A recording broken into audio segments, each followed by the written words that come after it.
అంటే దేశం కోసం పనిచేయడానికి శక్తినిచ్చింది విజయం. ఒక్కొక్కసారి ఎంత దెబ్బలు తిన్నా చిన్నపాటి విజయం, ఒక చిన్నపాటి వెన్ను తట్టు, వెన్ను మీద సున్నితంగా తట్టు, నాకు అలాంటి బలమైన నాకు మీరు నిలబడ్డారు. నేను మర్చిపోలేను. నేను చాలాసార్లు చెప్తాను, నా కడ వరకు, నా ఆఖరి శ్వాస వరకు నేను ప్రజల కోసమే పనిచేస్తాను.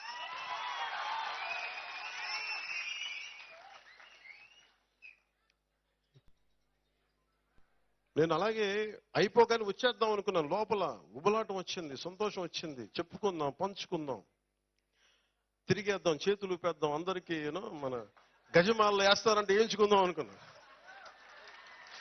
కానీ నాకు ఎలా ఉంటుందంటే,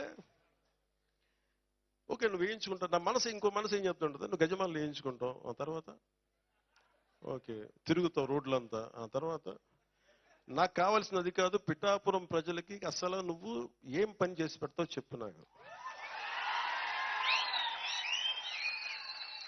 విజయం వచ్చాక అందరూ ఎగురుతారు, అందరూ దండలేస్తారు. నాకు నీకు ఇంత ఘనమైన విజయం ఇచ్చినందుకు ప్రజలు, నువ్వు ప్రజలకి అంత ఘనంగా నువ్వేం పనులు చేసి పెడతావు నాకు చెప్పు.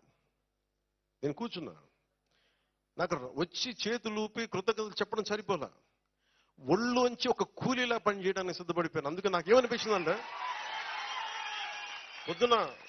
పొద్దున పెన్షన్ సభలో కూడా చెప్పా,